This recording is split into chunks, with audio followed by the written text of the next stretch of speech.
सबको नमस्कार। कल 20 तारीख है और केंद्र सरकार के दिशा निर्देशों के अनुसार कल से उन क्षेत्रों में जहाँ पे कोरोना का असर कम है या कोरोना नहीं है, वहाँ पे लॉकडाउन के शर्तों में थोड़ी ढील दी जा सकती है। तो हम सब लोगों को बैठ के ये सोचना है कि कल से क्या ढील दी जानी चाहिए, और अगर ढील दी जानी चाहिए तो कितनी ढील दी जानी चाहिए।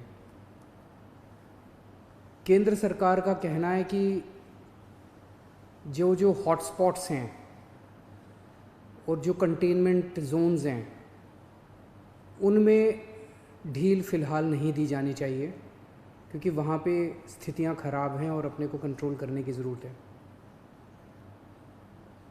पिछले कुछ दिनों से दिल्ली में कोरोना के केसेस में बढ़ोतरी होनी शुरू हुई है। हमने टेस्ट भी ज़्यादा करने चालू किए हैं। पिछले कुछ दिनों में हमने काफ़ी टेस्ट किए हैं दिल्ली के अंदर, और कोरोना के केसेस में बढ़ोतरी भी चालू हुई है। कल हमारे पास 736 केसेस के टेस्ट की रिपोर्ट आई। उन 736 में से 186 कोरोना के मरीज़ निकले,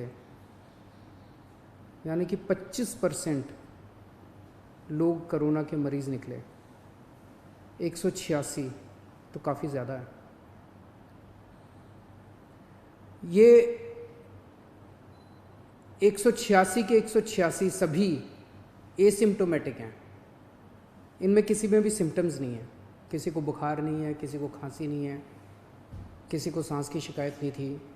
उनको पता ही नहीं था कि उनको कोरोना है।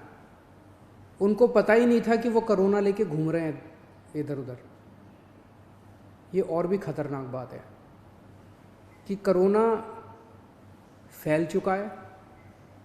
बहुत सारे लोग कोरोना लेके घूम रहे हैं, और ये बीमारी ऐसी है कि किसी को पता भी नहीं चलता कि मुझे बीमारी हो गई है। कई बार सिम्टम्स नहीं आते, बीमारी हो जाती है।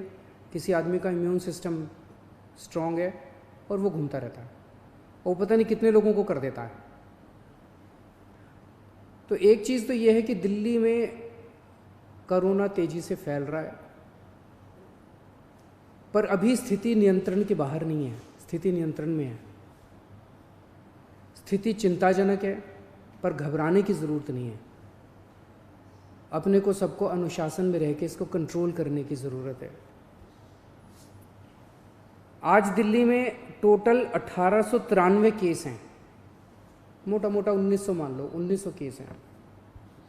1900 में से 26 आईसीयू में हैं और 6 वेंटिलेटर पे हैं। लगभग 43 लोगों की मौत हो चुकी है। 26 आईसीयू में है, 6 वेंटिलेटर पे हैं। आप सोच के देखो कि अगर लॉकडाउन नहीं होता तो क्या होता। दूसरे देशों का जो हाल है, भगवान ना करे अगर ऐसा अपने देश में होता। अगर लॉकडाउन ना होता, मान लो 3000 लोगों को आईसीयू की ज़रूरत पड़ जाती, मान लो 2-2.5 हज़ार लोगों को वेंटिलेटर की ज़रूरत पड़ जाती है, और ज़्यादा लोगों को। इतने तो आईसीयू ही नहीं थे, इतने तो वेंटिलेटर ही नहीं है। इटली में, स्पेन में, अमेरिका में यही देखने को मिल रहा है कि आईसीयू कम पड़ गए, वेंटिलेटर कम पड़ गए, अस्पताल की व्यवस्थाएं कम पड़ गई। सड़कों के ऊपर, अस्पताल के बाहर लोग पड़े हुए हैं जिनको इलाज नहीं मिल पा रहा। अगर लॉकडाउन नहीं होता तो स्थिति ऐसी हो सकती थी। लॉकडाउन की वजह से केसेस कम हैं फिलहाल। तो आज जब ये निर्णय अपने को लेना है कि कल से कुछ ढिलाई देनी है कि नहीं देनी, मैं भी देना चाहता हूँ ढिलाई। इतनी सख्ती बड़ी मुश्किल हो जाती है। कैसे लोगों का गुजारा चलेगा, कैसे लोगों की रोज़ी रोटी चलेगी, कैसे लोगों का घर चलेगा। लोग बहुत मुश्किल में हैं। बच्चों के स्कूल बंद है। हम भी ढिलाई देना चाहते हैं, लेकिन ढिलाई देना बड़ा आसान है।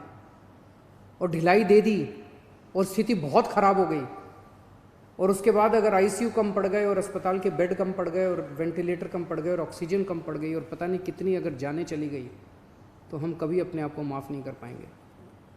इसीलिए इन सब चीज़ों को ध्यान में रखते हुए हमें लगता है अभी थोड़ा संयम बरतने की ज़रूरत है।